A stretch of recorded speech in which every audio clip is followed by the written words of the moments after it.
Hope you're doing well today. We're going to look at a great tune by Joe Beam called Wave. Nice little bossa nova. First I'm going to go through with comping, then look at the melody, the head, and then finally look at a little some ideas for soloing. So this is just a great tune to play. It really lays well on the guitar. So let's go through it, and I hope you enjoy it.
Okay, looking at the intro here, we're just going to do a D minor 7. I'm going to add the ninth here to a G13, keeping this E note like a pedal tone kind of.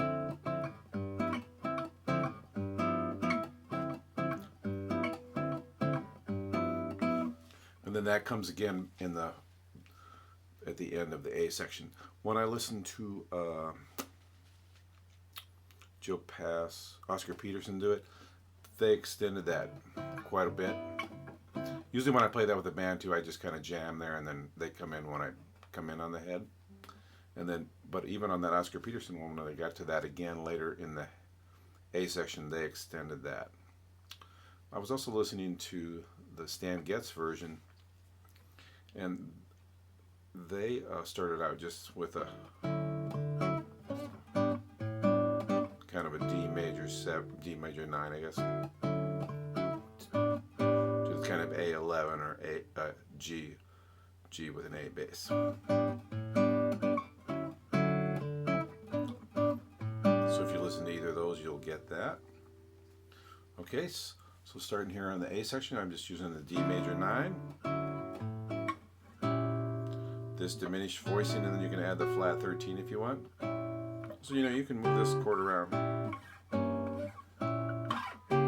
Okay, move it up a few frets and it's the same chord, just different voicing. Simple A minor 7. If you want to add the ninth up here, you can. On any of these that have the root on the fifth, you can move that around a little bit.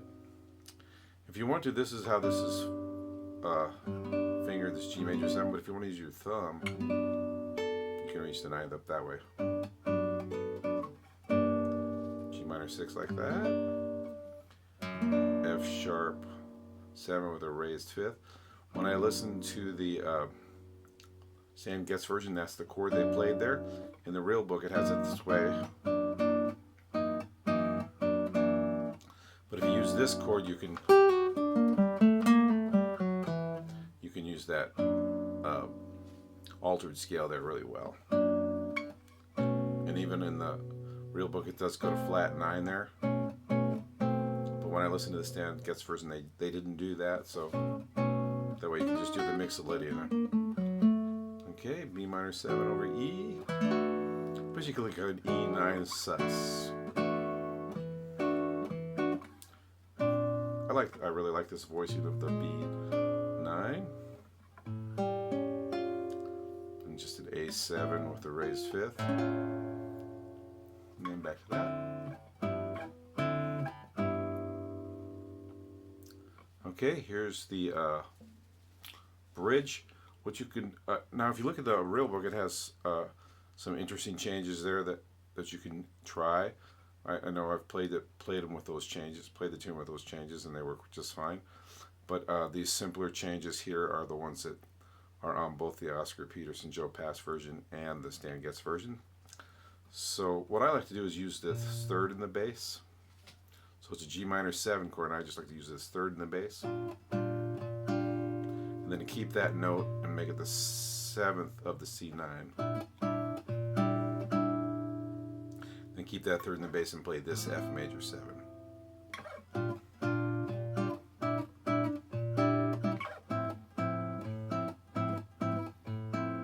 Let's do the same thing, down a full step. Okay,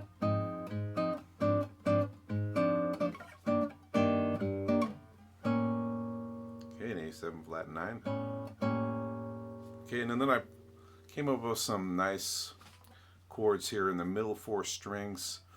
Basically, a lot of drop 2 chords or chords that voice well with that. So we're starting that same major 9 chord. Now for the diminished chord, we're going to use this shape. And then we're going to just invert it by moving it up a few frets. And this is a real nice voicing of a A minor 9. Okay, so there's the 9th, 5, 9. Well, there's 11 too. So lots of extensions there. You might think of it as a C add 9 chord.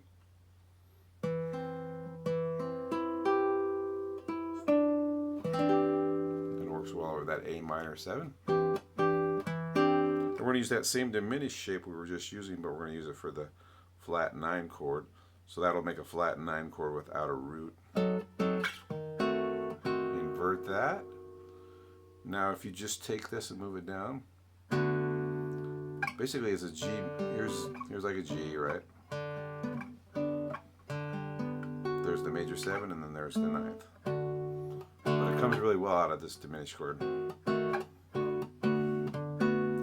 For the minor 6, you can think of this minor 6, 5 root, flat 3, 6, but I went ahead and even added that F sharp, the major 7th in there too. So it's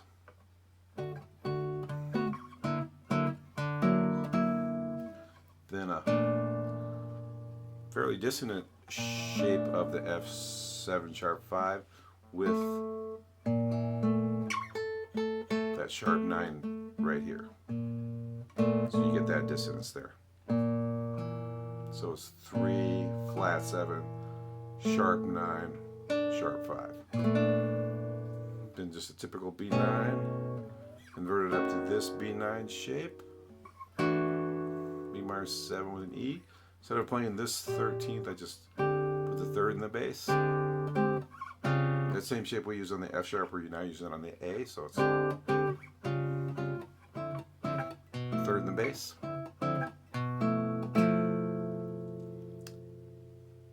Okay, I meant to show you that Bossa pattern at the beginning of this, but let me show it to you now.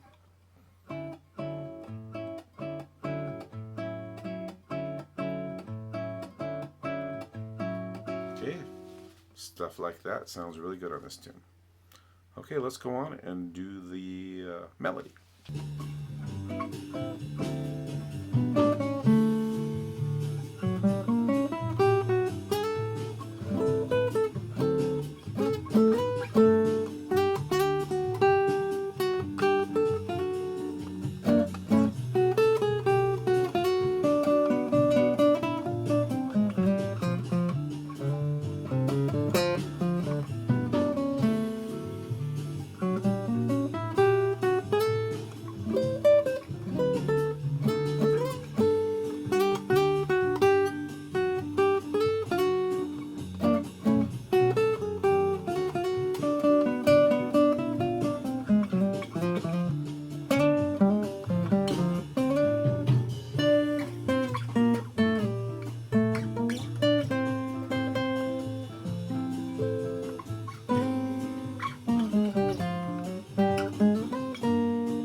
Okay, the head's pretty straightforward. Feel free to throw in chords here and there and fills here and there, but we start out with 3 pickup notes. Right here in second position. Sometimes I'll throw in that, just the root and the third there.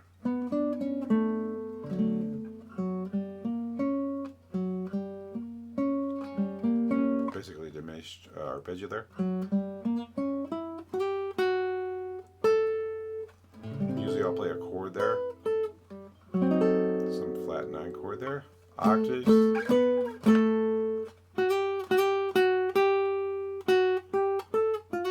Put a chord there usually.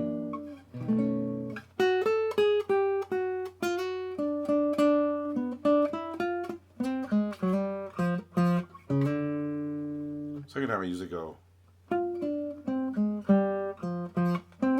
up the octaves there. Play a fill. You know, just your basic kind of rocking out D there, minor pentatonic, D Dorian, whatever you feel like doing there. What was I going to say? No, that's good. Okay, here in the bridge, I just use octaves. If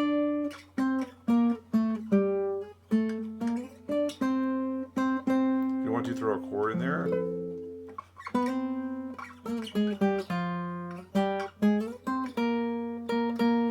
usually get this.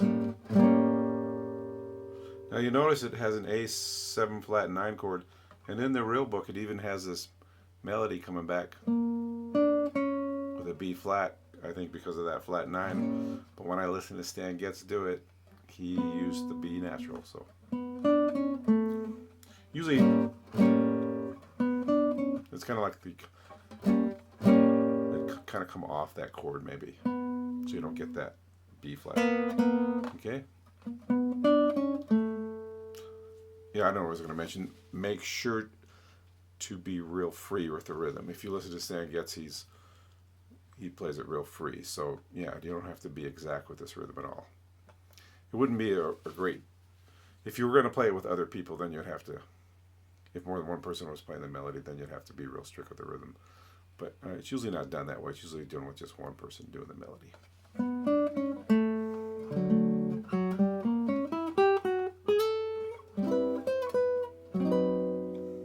Okay, some kind of flat 9 chord.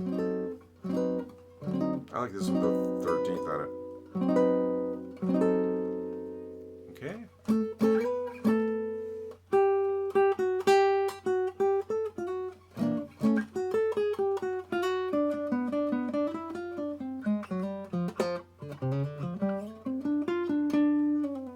That'll lead you right into the solo. Okay, let's look at the solo.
Okay, we're just doing this, basically this D major 7 arpeggio. Start on the 7th with a pickup on the 7th. Then just right up the arpeggio, then up to the 9th. Back down the arpeggio. Now for the diminished chords, I like to use in on this tune, I like to use in the diminished scale, and I looked at a Joe Pass transcription, and he used the diminished scale all the time too on this, so I'm going with that. Okay, so remember our diminished scale pattern. Okay, so with the diminished scale, you start on the whole step. So you can use this pattern, and then it's the same thing here and the same thing here, right? So I just go up the scale here a little bit, then jump to this one, do a little trill, which leads me nice to the A minor 7, which is just arpeggio on the A major 7. 3, 1, root, 7, 1. And then for the flat 9, I'm also using a diminished scale.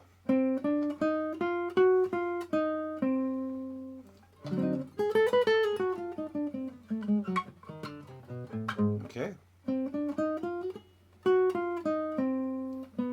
Just a major scale here, but mostly arpeggio notes, right? 13th in there. Then melodic minor, G melodic minor on the C minor 6. And that same scale we'll use on the F sharp 7, but now becomes an altered scale for the F sharp 7. So I went ahead and wrote that as the C double sharp because it's the 5th is a C sharp, so but it's really just a D. Okay, then we're going to use, so that's this scale, right?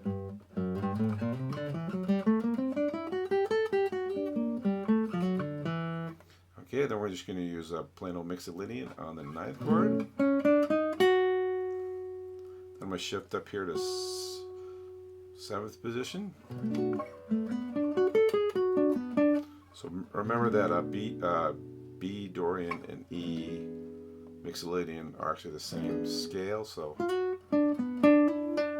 I'm thinking of more as the B minor, I think. Then just an arpeggio on the B flat 7, and then an arpeggio with the raised 5th here.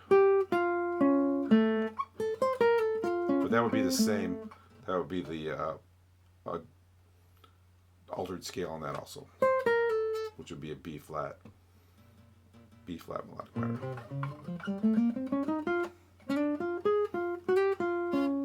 Don't have a lot of time on that chord, so.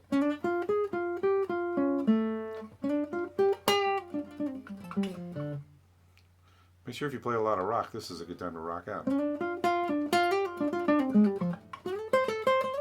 Okay. Okay, the second time I improvised. Now let's go into the bridge.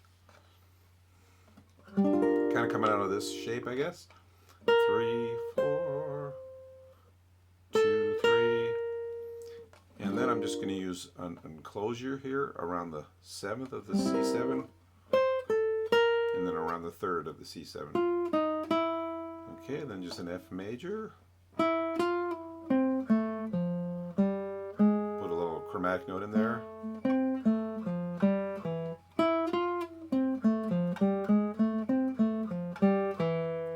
Then I'm just going to make that into basically going to the E flat scale or an F Dorian. And just totally a B flat 7 arpeggio with a 13th in there. Then on the E flat major 7, I'm just starting on the 3rd and doing chromatic up to the 5th.